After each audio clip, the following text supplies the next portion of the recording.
로마서 2장 17절부터 29절까지 제가 읽습니다.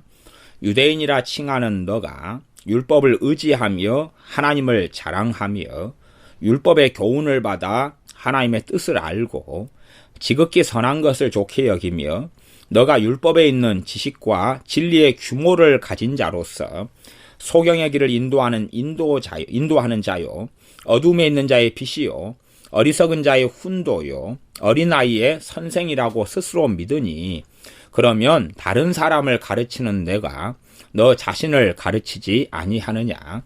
도적질 말라 반포하는 너가 도적질하느냐? 간음하지 말라 말하는 너가 간음하느냐? 우상을 가증히 여기는 너가 신사 물건을 도적질하느냐? 율법을 자랑하는 너가 율법을 범함으로 하나님을 욕되게 하느냐? 기록된 바와 같이 하나님의 이름이 너희로 인하여 이방인 중에서 모독을 받는도다. 너가 율법을 행한즉 할례가 유익하나 만일 율법을 범한즉 너 할례가 무할례가 되었느니라. 그런즉 무할례자가 율법의 제도를 지키면 그 무할례를 할례와 같이 여길 것이 아니냐. 또한 본래 무할례자가 율법을 온전히 지키면 의문과 할례를 가지고 율법을 범하는 너를 판단치 아니하겠느냐.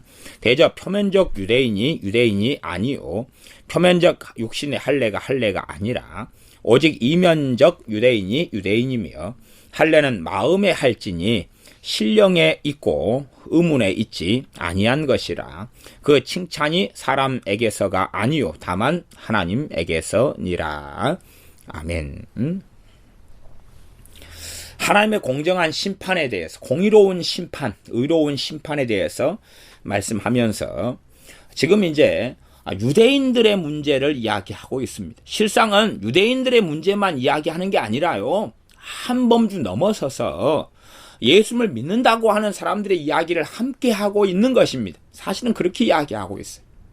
유대인들만의 문제만이 아니라 예수를 믿는 사람들에게도 함께 이야기하고 있는 것이 되어집니다.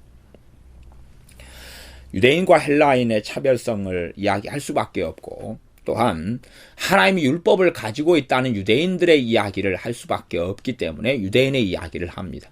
로마에 있는 교회 구성원들은 크게 헬라인과 로마인, 헬라인으로 대별되는 로마 사람들, 로마인, 그리고 유대인들, 이렇게 구성이 돼 있었다는 것은 우리가 기본적으로 알고 있습니다.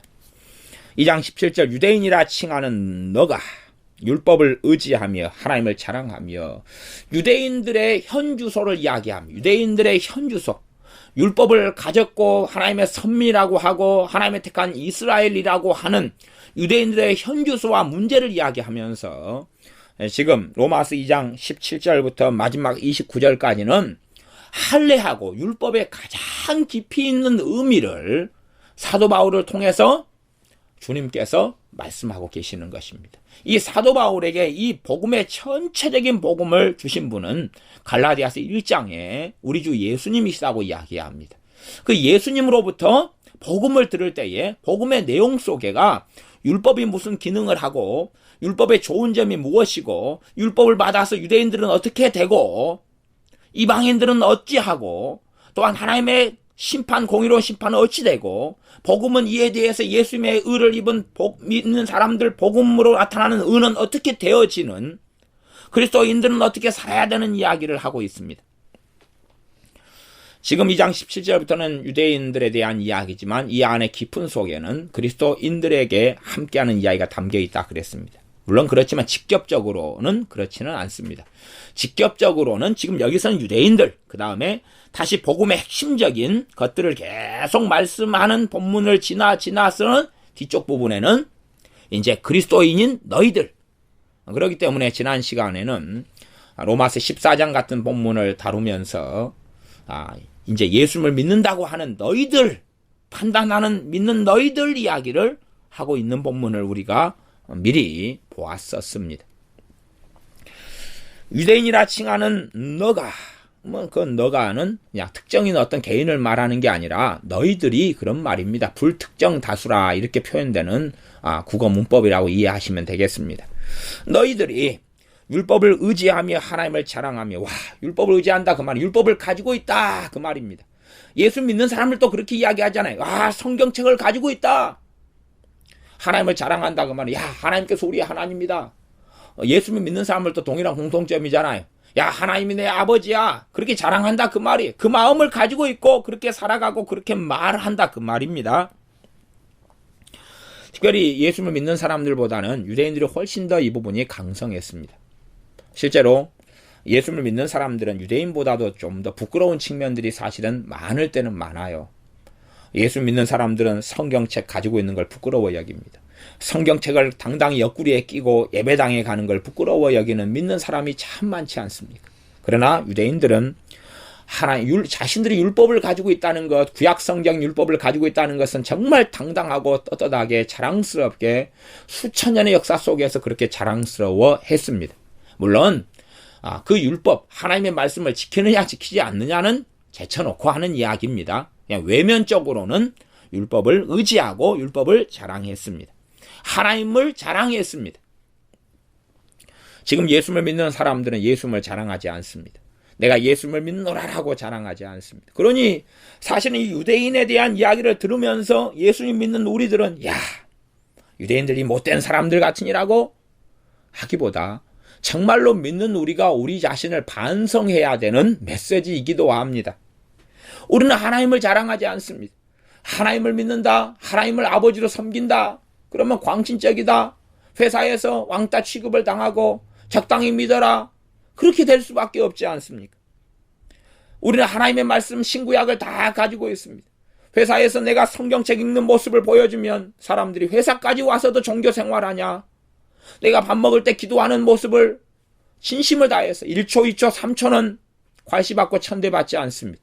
그러나 10초 이상 내가 밥 먹을 때 기도하면 안 믿는 사람이 그걸 볼 때는 두 가지 마음을 품을 수밖에 없습니다. 하나는, 야, 저 사람은 진실하게 믿는구나 하는 생각을 할 수 있지만 소수이고, 다수는 좀 너무 심하게 밥 먹을 때는 그냥 밥 먹고 함께 밥 먹을 때는 함께 밥 먹어야지, 기도한다고 저렇게 10초 이상 저렇게 고개를 숙이고 있는 게 뭐 하는 짓이냐 하고 한마디 꺼낼 수밖에 없다는 것이죠.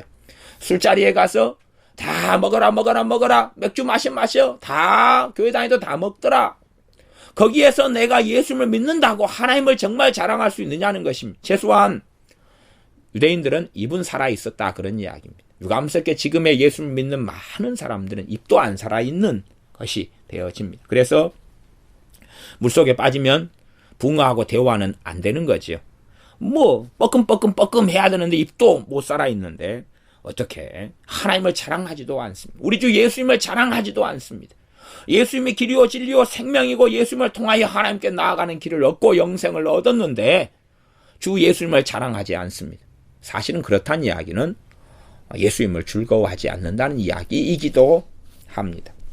2장 18절, 율법의 교훈을 받아 하나님의 뜻을 알고 지극히 선한 것을 좋게 여기며, 선한 것, 하나님의 뜻을 알아요. 아는 것에 만족합니다. 성경에 대한 설명을 들어요. 이해를 해요. 알아요. 안다. 사람이 이해를 하고 지식을 얻는 것, 그 안다는 것을 나는 지키고 있다라고 착각하는 경우는 아주 많습니다. 그렇기 때문에 어떤 교회들, 어떠한 목회자들의 설교들은 지식, 성경을 풀어주는 곳에 핵심을 맞춥니다. 신학적인 이해와 신학적인 설명을 해주는 것 초점을 맞춥니다. 그런 말씀, 또 신앙서적인 그런 책들도 아주 많습니다. 그런 책들을 읽다 보면 자신은 움직이지도 않아도 괜찮지 않습니까? 그러니까 하나님의 뜻을 알고 있다를 지키고 있다라고 착각하는 것입니다. 지극히 선한 것을 좋게 여기는 것을, 지극히 선한 것을 따르는 삶하고 같다라고 착각하는 경우도 많습니다. 유대인들은 그러했다는 이야기입니다. 19절, 너가 율법에 있는 지식과 진리의 규모를 가진 자로서, 진리의 규모란 이야기는, 규모는 진리의 근본이라 그런 말이, 근본, 교훈이라 그 말입니다. 진리의 근본, 교훈. 왜? 율법은 주님께서 말씀하시기를 율법은 곧 나에 대해서 말씀하는 바라라고 이야기했습니다. 율법을 너가 정말 알았다면, 너희들이 알았다면 나를 알았을 것이라고 말씀하시는 것이 율법입니다. 그러니 율법은 무엇을 행하라 행하지 말라가 핵심이 아닙니다. 그것을 통하여서 사실은 걸어가는 길이 예수님께 방향을 가리키는 나침반이 되는 것입니다. 예수님께로 인도하는 몽학선생 율법이고 저 방향 저기가 목표야. 저기 예수님 계시지 라고 가르쳐주는 것이 율법이다 라고 갈라디아서는 많은 분량의 할애해서 갈라디아서 3장 같은 경우는 이야기를 계속해 왔습니다. 내가 율법에 있는 지식과 진리의 규모를 가진, 규모는 진리의 근본, 진리의 교훈, 그런 걸로 번역하면 이해하면 좋습니다. 다른 성경들은 진리의 규모를 진리의 근본, 진리의 교훈 이렇게 번역되어 있습니다. 진리의 근본, 규모를 가진 자로서 소경의 길을 인도하는 자요. 야, 나는 알고 있어. 나는 눈을 뜬 사람이야. 나는 소경을 인도하는 사람이야. 어두움에 있는 자의 빛이야. 나는 빛 가운데 있어. 그러니 저 사람들에게 빛을 주어야 돼. 이렇게 생각했다 그 말이에요. 예수를 믿는 많은 사람들도 이렇게 생각하지 않습니까? 어리석은 자의 훈도요. 훈도란 이야기는 선생이란 말입니다. 혹은 가리키는 사람을 훈도라 그럽니다. 이 훈자가 가리키는 훈자잖아요. 가리키는 훈자. 그러니까 훈도요. 가리키는 사람이요. 어린아이의 선생이라. 뒤에 있는 선생하고 거의 비슷한 말입니다. 어리석은 자의 훈도요. 어린아이의 선생이라고 스스로 믿으니 그렇게 믿고 있다. 스스로 믿고 있다. 많은 목회자들이 사실은 이렇게 믿고 있습니다. 많은 목회자들이 이렇게 믿고 있고, 많은 믿는 신자들 가운데 직분을 가진 사람들. 어떤 직분이냐 그러면 권사, 안수집사, 장로 이런 직분을 가진 사람들. 선교사, 전도사, 목사 이런 직분을 가진 사람들은 대부분 이렇게 믿고 있고, 나아가서 신앙의 연수가 좀 많이 된 사람들 가운데 이런 스스로의 자칭 믿음을 가진 사람은 사실은 많습니다. 근데 유대인들은 조상 대대로 그렇게 살아왔기 때문에 이런 확신과 이런 믿음은 얼마나, 이런 자부심은 얼마나 강하였겠습니까? 그러면서 사도 바울이 이야기합니다. 사도 바울을 통해서 주님께서 하시는 말씀이죠. 2장 21절. 그러면 다른 사람을 가르치는 너가 너 자신을 가르치지 아니하느냐. 2장 1절로 돌아가면 같은 이야기입니다. 2장 1절, 2절, 3절, 4절, 5절 같은 이야기입니다. 남을 판단하는 사람은 2장 1절. 물론 누구든지 너가 핑계치 못할 것은 남을 판단하는 것으로 너가 너를 정죄함이니 판단하는 너가 같은 일을 행함이니라. 지금 신자나 불신자나 유대인이나 헬라인이나 지금 같은 이야기를 하고 계시는 것입니다. 유대인들에게 유대인의 상황에 맞추어서 지금 다시금 적용을 시켜주고 있는 겁니다.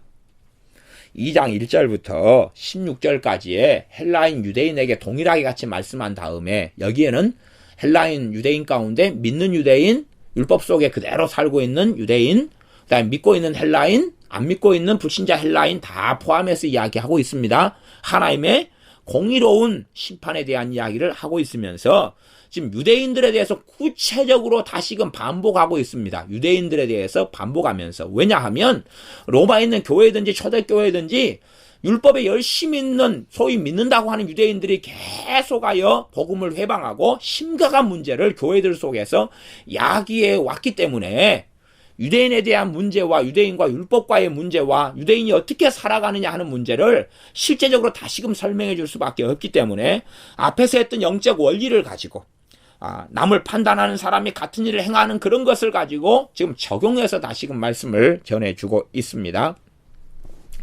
2장 21절 너가 너 자신을 가르치지 아니하느냐. 남을 가르치는데 너는 안 가르치냐. 도적질 말라 반포하는 너가. 반포는 선포입니다. 혹은 설교라고도 바꿀 수 있습니다. 가르침이라고도 바꿀 수 있어요. 도적질 말라고 선포하고 설교하고 가르치는 너가 도적질을 하느냐. 여기서 도적질 한다는 것은 기본적으로 뭘 가지고 있습니까? 탐심, 탐욕을 가지고 있는 이야기를 하는 것입니다. 성경에서 이야기하는 도적질은 하나님께서 말씀하시고 주님을 통하여 말씀하시는 도적질은 기본적으로 마음속에 있는 문제를 출발로 이야기하고 탐심을 출발로 이야기하기 때문에 그렇습니다. 22절 간음하지 말라 말하는 너가 간음하느냐. 주님께서 육체의 간음만 많은 사람은 이야기하지만 주님께서 눈으로 보고 음욕을 품는 자마다 간음하는 자라고 주님은 이미 말씀하셨습니다. 근데 사람들은 간음하지 말라고 가르치면서 간음하는 삶을 왜 사느냐. 너희들이 같다라고 이야기합니다. 물론 간음하지 않는 사람들의 기준은 자신은 간음하지 않았다고 생각하는 기준은 자신의 울타리와 양심에 따라 육체적인 간음만을 이야기하는 거겠죠. 그러나 실제로 간음이라는 것은 무엇이냐 그러면 구약성경, 신약성경 전체로 반복해서 이야기하는 간음은 주님보다 하나님보다 더 사랑하는 것들이 있을 때 간음입니다. 바리새인들에 대해서 성경은 그렇게 명백하게 되어 있습니다. 바리새인들은 돈을 사랑하는지라 그렇게 되어 있어요. 바리새인들은 돈을 사랑했다 그럽니다. 바리새인들은 어떤 삶을 살았습니까? 간음하는 삶을 살았죠. 무엇을 사랑했습니까? 돈을 사랑했어요. 그런데 자신들은 간음하지 않았다, 자신들은 깨끗하다, 자신들은 거룩하다라고 유대인들은 생각했다. 그런 말입니다. 그러나 그들의 삶은 간음으로 가득 찬 삶이었고 도적질 탐심으로 가득 찬 삶이었다는 것입니다. 우상을 가증히 여기는 너가 신사 물건을 도적질하느냐. 신사는 신전에 있는 것을 신사라 그럽니다. 신전에 물건은 좋은 것이 있잖아요. 뭐 우상이 가증하다 그랬는데 신전에 한번 구경 가서 좋은 것을 거기에 많이 놔두잖아요. 막 금덩이라든지 금으로 뭘 입혀놓고 좋은 물건을 쓱싹 가져온다 그런 말이죠. 그렇게 하느냐. 23절 율법을 자랑하는 너가 율법을 범함으로 하나님을 욕되게 하느냐. 율법을 자랑하는 너가 율법을 범함으로 하나님을 욕되게 하느냐. 이 유대인들은 율법을 자랑하고 살았습니다. 그런데 율법을 어기고 율법을 범하는 삶을 살았어요. 그러면서 나는 율법을 지킨다고 율법은 내 것이라고 이야기합니다. 이것은 하나님을 욕되게 하는 삶입니다. 실제적으로 예수를 믿는 사람들도 마찬가지입니다. 나는 예수님을 믿는다. 성경을 가지고 있다. 진리가 내 것이다. 라고 이야기하지만 하나님의 법, 율법을 하나님의 뜻을 어기고 살아갑니다. 사실은 그것은 하나님을 욕되게 하는 삶이고 예수님을 부인하고 부정하는 삶이 되어집니다. 이것은 악을 행하는 삶이 되어지고 환난과 공고를 가져오는 것이 되어지고 그 행한 대로 보응받는 그러한 것을 가져올 수밖에 없습니다. 24절 기록된 바와 같이 하나님의 이름이 너희로 인하여 이방인 중에서 모독을 받는도다. 이방인들은 율법을 없으니까 그렇게 산다고 쳐도 율법을 가지고 있고 하나님의 뜻을 아는 사람이 그렇게 안 산다면 더 큰 문제가 될 것이 아닙니까? 마찬가지로 예수님을 믿는 사람들도 마찬가지입니다. 똑같은 죄를 예수님 믿는 사람과 안 믿는 사람이 지었다. 그러면 믿는 사람이 더 큰 문제가 될 수밖에 없습니다. 왜냐하면 믿는 사람은 진리를 알고 있고 기도할 수 있고 은혜가 있고 성령님의 역사하심이 있고 성령님의 도우심이 있기 때문에 그러합니다. 똑같은 죄를 지었을 때에 문제는 믿는 사람이 짓는 죄를 통해서 하나님의 모욕을 당한다는 사실입니다. 유대인들도 그렇습니다. 그들의 삶이 그들의 인생이 이방인과 다를 바가 없었다는 것입니다.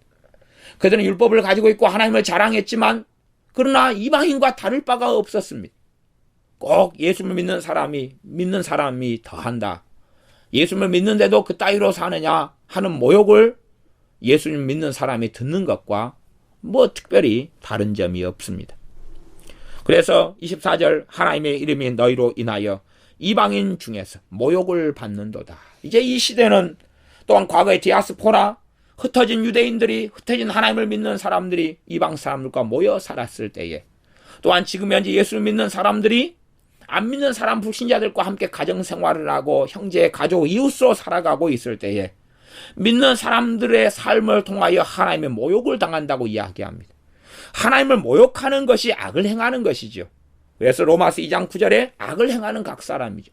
하나님을 모욕하는 것이 악이 아니고 무엇입니까? 하나님을 모욕하는 것이 똑같이 미워하고 똑같이 저주하고 똑같이 참심내고 똑같이 증오하고 똑같이 용서하지 않고 똑같이 분노하고 똑같이 억울해하고 똑같이 원망하고 똑같이 근심하고 똑같이 두려워하고 살아가는 것은 악을 행하는 것입니다. 왜냐하면 하나님의 모욕을 하나님께 모욕을 돌려드리는 하나님을 모독하는 그런 삶을 신자가 사는 것이기 때문에 그렇습니다.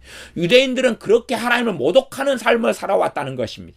하나님을 그렇게 모독하는 삶을 살아왔는데도 불구하고 나는 깨끗하다, 의롭다라고 착각했던 사람들이 유대인들이 되어집니다. 지금은 이제 예수님을 믿는 우리들이 지금 이 처지에 똑같이 놓여 있는 모습을 봅니다. 이방인 중에서 너희 때문에 너희로 인하여 로마서 2장 24절 하나님의 이름이 너희로 인하여 너희 때문에 이방인 중에서 모독을 받는도다. 이것이 악입니다.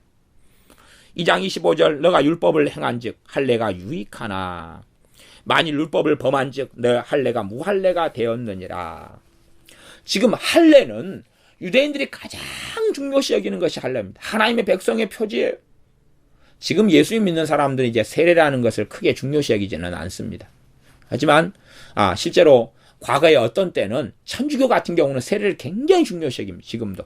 그래서 뭐 종부성사 같이 세례 안 받고 신부한테 세례 안 받고 죽으면 지옥에 간다 이렇게 되어져 있는 교리도 있습니다. 그것처럼 걔네들은 세례를 굉장히 중요시 여겨서 세례 받을 때 세례명을 주고 그러죠. 이름을 주고 그럽니다. 하지만 예수님을 믿는 사람들은 세례를 주라고 주님이 말씀하셨지만 사실은 그 물세례가 그렇게 놀라운 의미를 가진 게 아니다는 것을 영적으로나 말씀을 통해서 알고 있습니다. 그렇기 때문에 어떤 면에서는 육적인 그 세례에 대해서 제일 깊은 어떤 아주 놀라운 의미를 두지 않습니다. 그런데 로마 가톨릭 천주교는 행위 속에 대부분 살아가는 행위주의 속에 행위 구원 속에 있기 때문에 이런 사람들은 행위로 인하여 구원받는 어떤 것을 드러내야 되기 때문에 그런 것 중에 하나가 머리에 너울을 쓴다든지 혹은 세례를 받는다는 것처럼 그런 것을 가집니다. 마찬가지로 침례라는 것, 세례와 침례가 좀 다르긴 하지만 본질적으로는 사실은 같은 것이지만 침례로 물속에다가 어떤 담그는 의식을 통하여 세례를 주는 침례를 주는 행위를 아주 극단적으로 강조할 수도 있습니다. 유대인들의 할례라는 것은 지금 우리 예수님 믿는 일반 개신교회 사람들이 개혁교회 사람들이 이해하는 것을 넘어선 것입니다. 그들은 할례를 너무나 중요하고 중요한 것으로 여겼습니다. 그렇기 때문에 할례를 중요한 것을 여기면 여길수록 나는 할례 받은 사람은 나는 할례 받았다고 자부심과 프라이드를 얼마나 느끼고 가지겠습니까? 과거의 로마인들이 나는 로마의 시민권을 가졌다. 로마의 시민권을 가진 건 놀라운 영예와 특권입니다. 로마의 시민권을 가진 사람은 얼마나 큰 자부심을 가지겠습니까? 우리나라식으로 이야기한다면 양반성, 족보죠, 족보. 누구누구의 후손이다. 아니면 몇 대가 뭐 이조 판서 정승을 했다. 우리 집안은 이렇다. 우리 집안은 대대로 양반이었다. 귀족이었다. 그러한 것을 가지는 것하고 비슷한 이야기가 되죠. 지금은 다 성을 전부 다 가지고 있지만은 과거에는 상민들이나 노비들은 개똥이, 말똥이, 소똥이 그러고 성이 없었거든요. 사실은. 성은 양반들, 귀족들만 가진 것이었어요. 그럴 때 성을 가지고 있는 것과 똑같은 그런 것입니다. 그런 것처럼 이 유대인들이 할례를 받았다는 것은 그런 의미예요. 정말로 그러니까 할례를 받았다는 것은 그들에게 놀라운 특권이고 가치고 자랑할 만하고 드러낼 만한 것입니다. 그래서 할례에 대해서 극단적으로 계속 생각하는 경향이 있죠. 그렇기 때문에 예수님을 믿는 유대인들이라 할지라도 그 할례에 대한 극단성을 버리지 못했습니다. 그렇기 때문에 교회마다 다니면서 너희들이 예수님 믿었어도 할례를 받아야 된다고. 할례 받아야 된다고. 누가 받았으니까 자기가 받았고 자기 안의 인생 속에 자신의 대단한 자랑은 할례거든요. 대단한 가치, 하나님의 백성이 된 표지는 대단한 표지는 할례거든요. 그러니 할례를 계속 전하고 다녔던 것입니다. 갈라디아 교회들을 무너뜨리고 그 교회가 이상하게 된 것도 할례를 계속하여 전하였던 것입니다. 그러나 로마서 2장 25절에 할례에 대해서 이야기하는데 너가 율법을 행한즉 할례가 유익하나 할례의 유익은 너가 율법을 행할 때 할례가 유익하다. 할례는 단지 할례를 통하여 율법을 지키는 걸로 인정받는 게 아니다. 우리가 예수를 믿는 사람 세례를 받아요. 세례 받는 게 정말 유익하려면 주님을 따라 사는 삶을 살 때 세례가 유익한 것이에요. 그러지 주님을 따라 살지도 않고 주님을 구하지도 않는데 어떻게 세례가 유익하게 되겠습니까? 유익하게 되지 않죠. 세례 받았다 해서 됐다. 나는 이루었노라. 그럴 수 없는 것 아닙니까? 세례는 은혜의 통로고 은혜의 표지가 되어집니다. 그러지 세례 받았으니까 이제 되었노라, 잡았노라, 붙잡았노라 하는 게 아니란 이야기입니다. 옛날에는 교과서를 받는다는 게 참 기쁘고 좋은 일이었다는 것이 제 기억 속에 있습니다. 초등학교 때 어디를 갔는데 학교의 선생님이 교과서를 나눠줘요. 야 너무 좋다. 물론 교과서의 비를 따로 냈던 기억은 있습니다. 지금같이 다 무료가 됐던 시대는 아니기 때문에. 그러지만 내 교과서를 학교 선생님에게 초등학교 1학년, 2학년, 3학년 때 받았다 하는 것이 자랑이 되면서 교과서 내용은 하나도 모른다면 그것은 어떻게 그것이 자랑이 되겠습니까? 오히려 수치가 될 것 아닙니까? 수치가 되는 것이. 예수님을 내가 믿었다 하는 것이 자랑을 삼으면서 예수님을 믿는 삶은 살지 않아요. 그러면 그건 수치가 될 것이 아닙니까? 그것이 어찌 자랑이 되느냐 하는 겁니다. 유대인들에게도 마찬가지의 본질적인 이야기를 하고 있습니다. 너희들이 율법에 있는 하나님의 명령에 따라 할례를 받았다 하는 것을 자랑으로 삼는데 너희가 하나님의 율법을 지키고 하나님의 말씀, 하나님의 율법을 지키고 살지 않으면서 할례를 자랑으로 삼을 수 없고 할례가 너에게 유익하지 않다는 것입니다. 내가 예수님을 믿었어. 그러니까 나는 세례를 받았어. 그리고 예수님을 따르는 삶을, 예수님을 따라오너라를 다른 말로 하면 좁은 길을, 왜? 주님께서 말씀하신 그 길을 따르는 것이거든요. 예수님께서 걸어가신 그 길을 따르는 좁은 길을 걸어가는 것인데 성령의 인도를 따라 살아가는 삶이 좁은 길이다 그랬어요. 각자의 부르심과 직분과 사명에 따라서 걷는 좁은 길의 모양은 획일적이지 않고 다양한 가운데 통일성이 있습니다. 주님을 따르는 삶은 살지 않고 주님을 정말로 삶 속에 주님으로 믿는 삶을 살지 않고 입만으로 예수님 믿었고 나 세례 받았다. 그런 사람에게 세례가 무슨 유익이 되겠습니까? 그런 것처럼 이 유대인들도 나 할례 받았다. 그러니 할례가 놀라운 유익이 된다라고 착각했습니다. 그러나 진실함은, 진리는 로마서 2장 25절인데 너가 율법을 행한즉 할례가 유익하다. 만일 율법을 범한즉 너 할례가 무할례가 된다.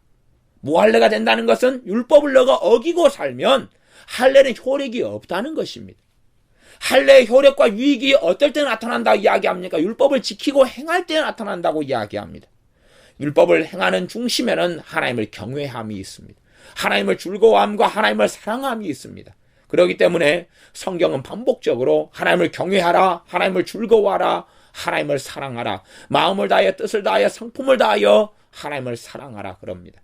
그러한 길을 걸었던 사람들은 소수였습니다. 소수. 성경에서 인정받는 3명, 다니엘서에 에스겔서에 나와 있는 3명, 다니엘, 욥, 다니엘, 노아 같은 사람, 이렇게 3명, 물론 그보다 더 많은 사람이 있었지만 전체적인 지구상의 인구에 비하면 극소수였다는 이야기입니다.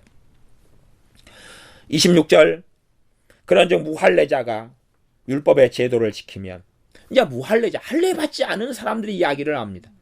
그럼 반대로 영적인 원리는 이렇다. 할례 받지 않은 무할례자가 율법의 제도를 지키면 그 말이 율법을 지키면 그 말입니다. 율법을 지키면 그 무할례를 할례와 같이 여길 것이 아니냐. 그래서 성경에는 경건한 사람들이라는 단어가 나옵니다. 사실 경건한 사람들이라는 것은 그런 것입니다. 이방인들이요, 율법을 통해서 하나님을 믿고 알게 되었습니다. 이제 그런 사람들 가운데 두 부류로 나눠집니다. 어떤 사람은 할례 받고 유대인화, 귀화하는 사람이 있습니다. 그렇게 했던 이방인들이 있어요. 우리가 성경 출애굽기 같은 데 보면은 출애굽할 때, 이스라엘 사람들이 출애굽할 때 이집트 사람들의 어떤 사람들이 같이 유대인들과 함께 출애굽했다는 것, 그러면서 유대인들에게 귀화했다는 것을 우리가 본문을 통해서 살짝은 살펴볼 수 있는 이야기입니다. 그것처럼 이제 이방인들도 끊임없이 이스라엘 사람들과 교류하고 만나고, 또한 포로 길을 통하여서 유대인들이 전 세계 디아스포라로서 흩어지면서 그들을 통하여 하나님에 대해서 듣고 그들의 삶을 보면서 하나님을 섬기고 믿게 된 사람들이 생겨났습니다. 그 중에서 이제 두 부류로 나눠졌습니다. 한 부류는 귀화, 유대인화, 할례를 받고 유대인화 된 사람들이 있고, 그 다음에 경건한 사람들이라고 말하는 부류가 있습니다. 그 부류는 뭐냐 하면 할례는 받지 않는데 말씀은 지키고 살아가는 부류를 이야기합니다. 말하자면 고넬료 같은 사람 있죠? 고넬료 같은 사람, 백부장 고넬료 같은 사람, 혹은 그 성경에 보면은 백부장 고넬료 말고 어떤 백부장이 나오죠. 어떤 백부장의 하인을 고쳐달라고 하는 이야기가 나오잖아요. 그 백부장 같은 사람에 대해서 유대인들이 뭐라고 증거합니까? 그가 하나님을 잘 섬기고 있고 우리에게 얼마나 유익하게 잘 해주는지 하는 것을 주님께 이야기하면서 그 하인 고쳐달라고 이야기하지 않습니까?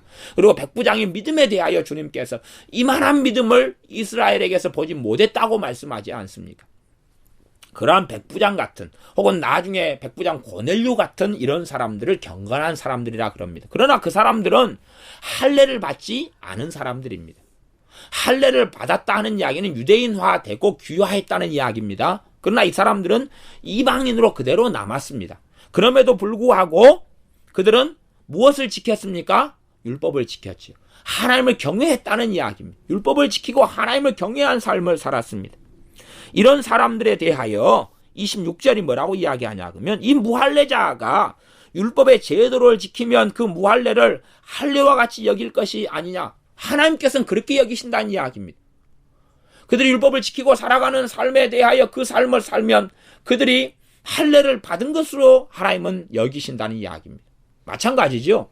북한에 살면서 지하교인으로 살면서 세례받지 못하고 살 수 있지요. 그러나 그가 정말로 예수님을 따르는 삶을 살면 주님께서는 그 사람을 무엇으로 보겠습니까? 세례받은 사람으로 볼 것 아니에요. 주님과 함께 세례받고 침례받고 주님의 십자가에서 함께 죽고 침례받고 함께 부활한 사람으로 보잖아요. 주님께서는. 그러나 그가 세례를 골백번을 받습니다. 100번을 받고 1000번을 받고 10,000번을 받아도 주님을 따르는 삶을 살지 않으면 주님께서는 그를 세례받은 사람으로 주님과 함께 십자가에서 죽고 침례받은 사람으로 보시겠느냐 하는 겁니다. 안 그렇다는 이야기입니다.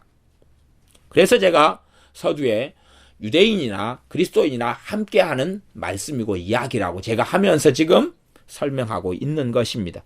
지금 현재 유대인의 자리에서는 그리스도인이라고 하는 기독교인들이 서 있기 때문에 그렇습니다.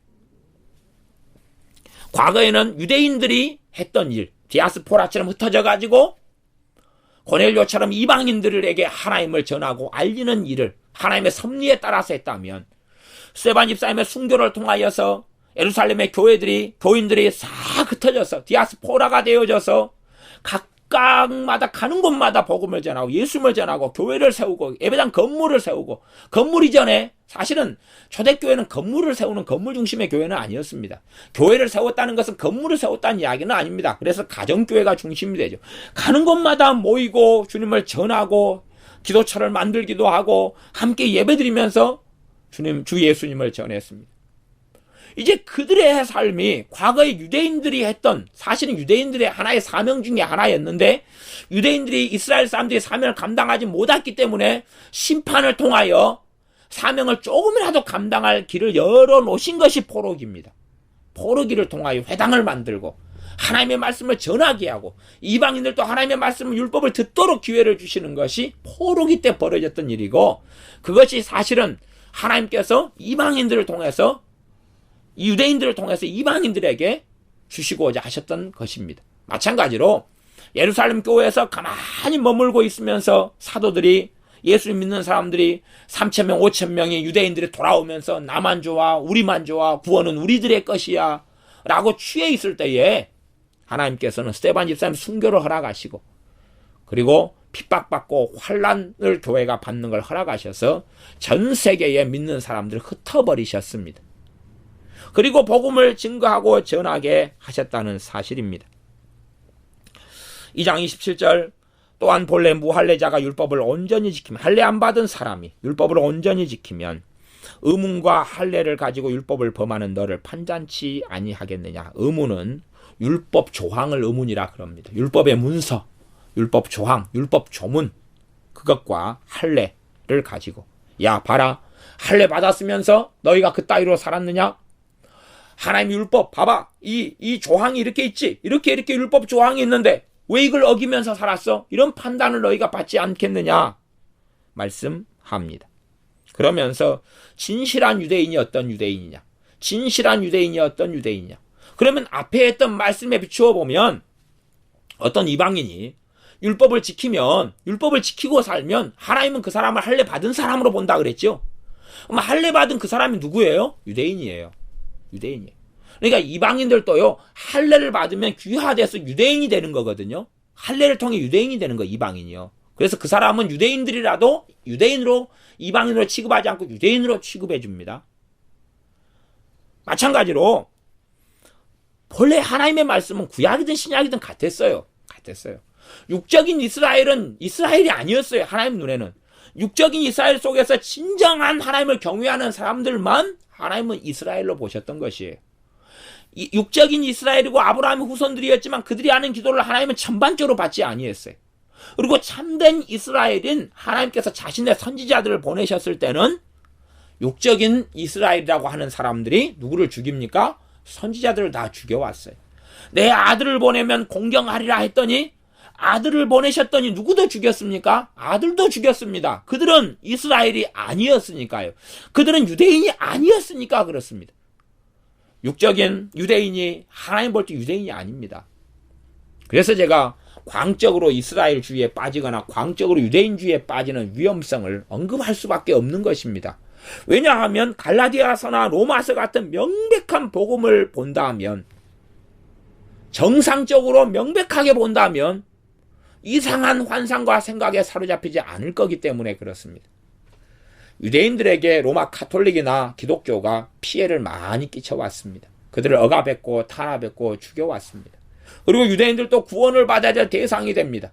그들의 인구를 1200만이라 그러는지 600만이라 그러는지 그런 어떤 많은 흩어진 사람들과 모이면 1000만 이쪽 저쪽이 될 것입니다. 그런 사람들도 구원받아야 됩니다. 그럼에도 불구하고 구원은 모든 사람들이 받아야 되는 것이지 유대인만 받아야 되는 것도 아니고, 또한 유대인들은 사실은 요한계시록을 이야기하면 후 3년 반에나 돌아오게 됩니다. 후 3년 반에나 돌아오게 돼. 지금 아무리 유대인에게 몰두한다 그래도 소수의 유대인만 돌아올 뿐입니다. 지금 10,000명 좀 유대인 가운데 믿게 된 사람들이 10,000명 좀 넘었을 거예요. 그렇게 통계가 되어집니다. 어떤 사람은 이제 14만 명까지 되었다 이런 사람도 있더라고요. 이런 사람을 유대인을 주라고 그러니까 주, 메시아닉 주, 메시아를 믿게 된 유대인, 그래 메시아닉 주라 그럽니다. 그 사람들이 아무리 세계 모든 믿는 사람이 그들을 위해 유대인을 위해 기도하고 복음을 전하고 전도해도 대환란의 후 3년 반, 그건 요한계시록에 나와 있는 이야기니까 그까지는 좀 들다 보면 될 거 아니에요. 요한계시록만이 아니라 마태복음 24장 같은 본문에도 주님께서 이야기하셨으니까요. 나와 있잖아요. 그러니 아무리 그들에게 몰두해도 그들은 소수만이 돌아옵니다. 그런 정확한 본문과 정확한 성경을 가지고 좀 이야기했으면 저는 제발 이런 소원이 없겠어요. 그냥 사람들이 이상한 허구적인 이야기, 이상한 것에 맞추어서 정신병처럼 정신착란처럼 막 달라드는 것이 아니라, 진리를 추구하는 사람은 하나님의 말씀의 본문이 여기서 조금 저기서 뽑은 여기서 한 절 저기서 한 절이 아니라 그에 대해서 정확하게 이야기하는 본문들이 없다 그러면 여기서 조금 저기서 조금 해서 짜맞추기도 좀 봐줄 수 있겠지만 정확히 이야기하는 본문이 있는데 왜 짜맞추게 하냐 그 말이에요. 육능력에 대해서 정확히 이야기하는 요한계시록의 본문이 얼마나 많이 있습니까? 그에 대한 본문을 전체 보면서 육능력표에 대한 이야기를 해야 된다 그 말이에요. 그걸 상징으로 보는 것도 잘못이고, 육능력표에 대해서 정확하게 본문에 대한 이야기를 보면서 말씀을 전할 때에 그럴 때에 바르게 예수를 믿게 된 사람들은 대환란이 오면 육륜표를 받는 것이 예수님을 부인하는 것이고 받지 말아야 하구나. 순교하고 죽을지언정, 굶어 죽을지언정 받지 말아야 되구나 라고 알고 있게 되지요. 그러나 극단적으로 심취해가지고 베리칩에서 그렇게 극단적으로 그냥 달려가는 것은 아니라 하는 이야기입니다. 그래서 27절, 로마서 2장 27절, 또한 본래 무할례자가 율법으로 온전히 지키면 의문과 할례를 가지고 율법을 범하는 너를 판단치 아니하겠느냐. 그러면서 이제 클라이막스가 28절 29절이 나오는 것입니다. 대저 표면적 유대인이 아니다. 표면적은 뭐냐? 겉모양, 겉으로. 겉모양 유대인이 뭡니까? 할례받은 사람이죠. 할례받은 사람이 표면적 겉모양 유대인이다. 겉모양 유대인인데 이 사람이라고 해서 다 유대인은 아니다는 이야기입니다. 지금 할례 받았다 해서 유대인이 될 수 있는 것은 그 사람이 무엇을 지켜야 유대인이 된다는 이야기입니까? 율법인 하나님의 말씀을 지켜야지만이 유대인이 된다는 이야기입니다. 육체적으로는 아브라함의 후손들 혈통적으로는 태어나도, 그리고 혈통적으로 태어나서 난지 8일 만에 할례를 받아도 율법을 지키지 않으면 유대인이 아니라는 사실입니다.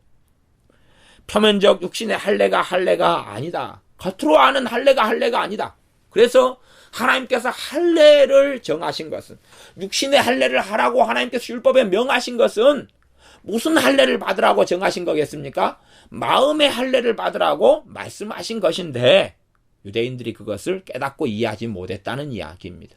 정말로 하나님께 마음으로 하나님을 경외하고 삶 속에 하나님을 경외하고 살아갔던 사람들은 이것이 육신의 이 할례가 마음의 할례를 받으라는 하나님의 부르심이구나 하는 것을 깨달았지만, 그러나 마음으로 뜻을 다하여 힘을 다하여 성품을 다하여 하나님을 경외할 마음과 의도와 생각이 없었던 사람들은 육체의 할례로 멈춰버렸지 마음의 할례로는 가지 않았다는 사실입니다.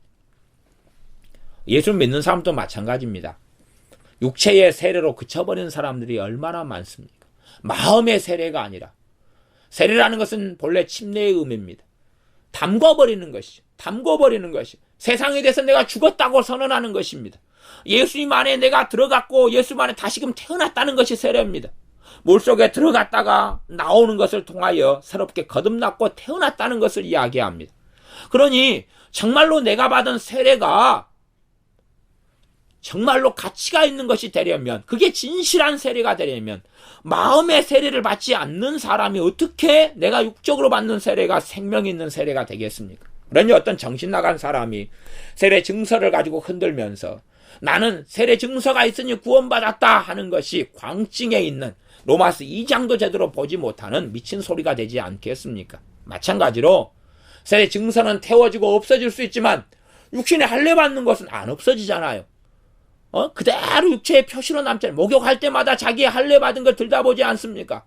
현대식으로 이야기하면 포경수술을 받은 것이니까 목욕하고 샤워할 때마다 나 할례 받았어 하겠지만, 그 할례가 율법을 지키지 않고 하나님을 경외하지 않는, 하나님 뜻대로 살지 않는 사람에게는 그 할례가 무용지물이라는 이야기입니다.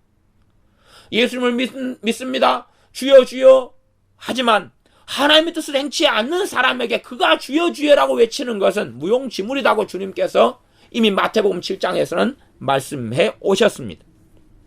그래서 28절 다시 읽으면 대저 표면적 겉으로 받는, 육체적으로 받는 유대인, 할례를 받는 유대인, 그 표지가 있는, 할례의 표지가 있어서 겉모습에 보기에 유대인이 아니고 표면적 육신의 할례가 아니라 오직 이면적 유대인, 이면적은 뭡니까? 속 모양이, 표면적 겉은 겉모양, 표면적 겉에 하고 속하고, 육체하고 속, 이면적 속이 유대인, 속 모양이, 이면적은 속 모양, 마음의 유대인이 진실하게 마음 안에 하나님을 경외하는 그러한 유대인만이 유대인이다.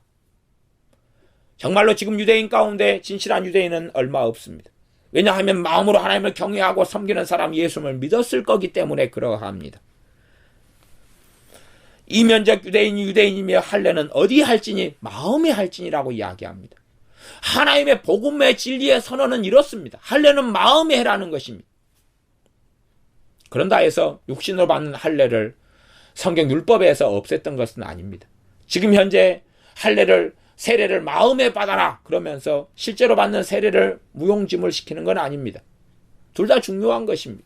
세례 받는 게 중요한 것입니다. 그러나 더 중요한 본질적인 세례는 마음에서 내 옛사람이 주님과 함께 죽었느냐 하는 것입니다. 또한 옛사람이 죽는 삶, 새 사람이 되었고 새 사람을 입는 삶을 살아나가느냐 하는 것입니다.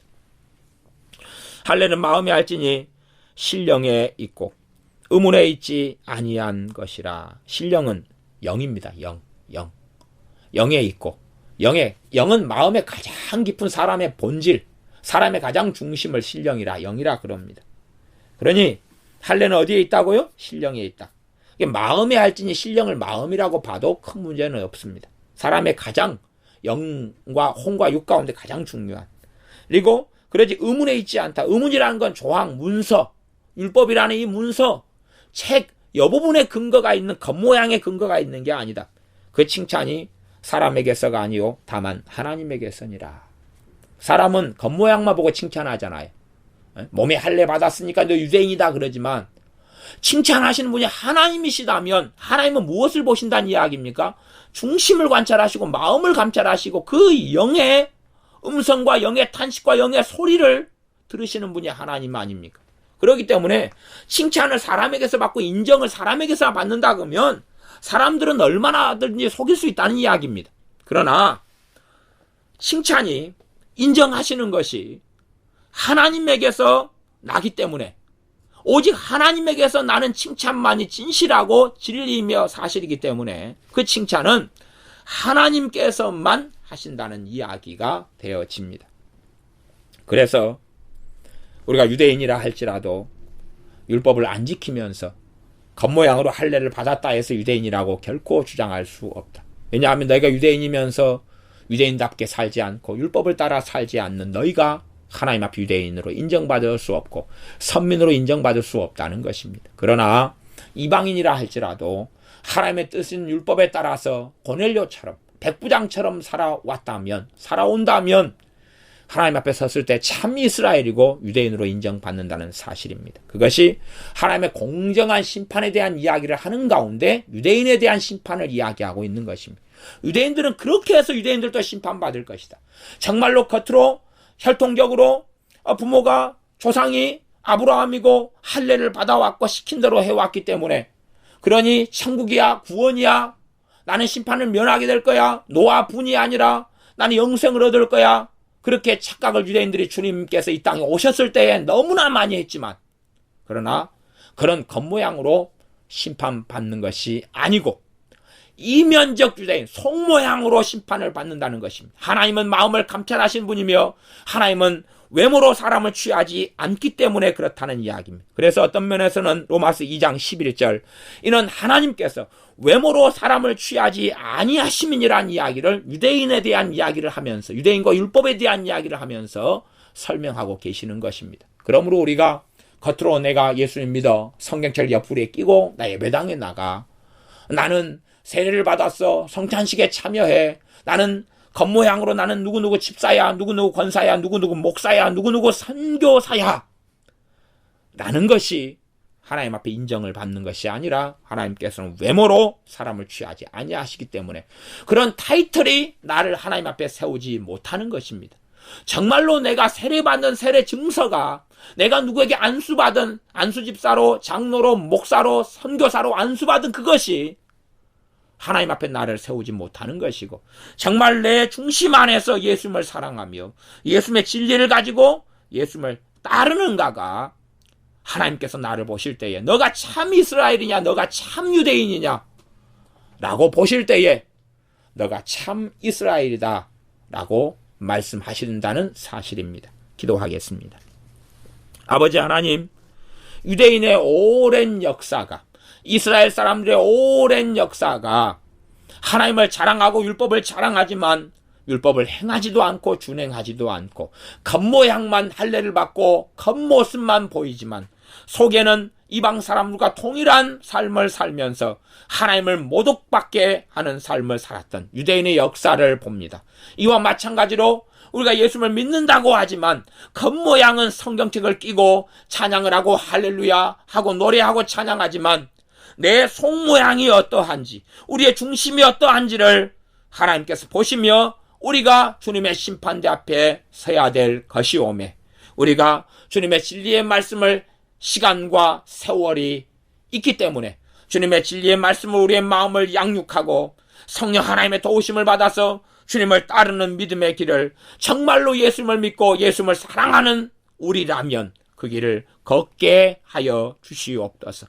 우리를 불쌍히 여기시고 긍휼히 여겨주셔서 우리의 생각과 마음을 일깨워 주셔서 겉모양만 신자라 겉모양만 목사라 겉모양만 선교사라 겉모양만 집사와 장로와 권사라 하지 않고 우리의 중심 안에서 하나님이 인정하실 수 있는 이면적 그리스도인이 되게 하여 주시옵소서. 속모양 진실하게 하나님을 경외하는 것이 하나님 눈에 보이는 그러한 예수님의 사람들, 예수님을 정말 위하여 내 목숨보다 예수님을 사랑하는 그러한 예수님의 사람들로 우리가 하나님께 발견되게 하여 주시옵소서.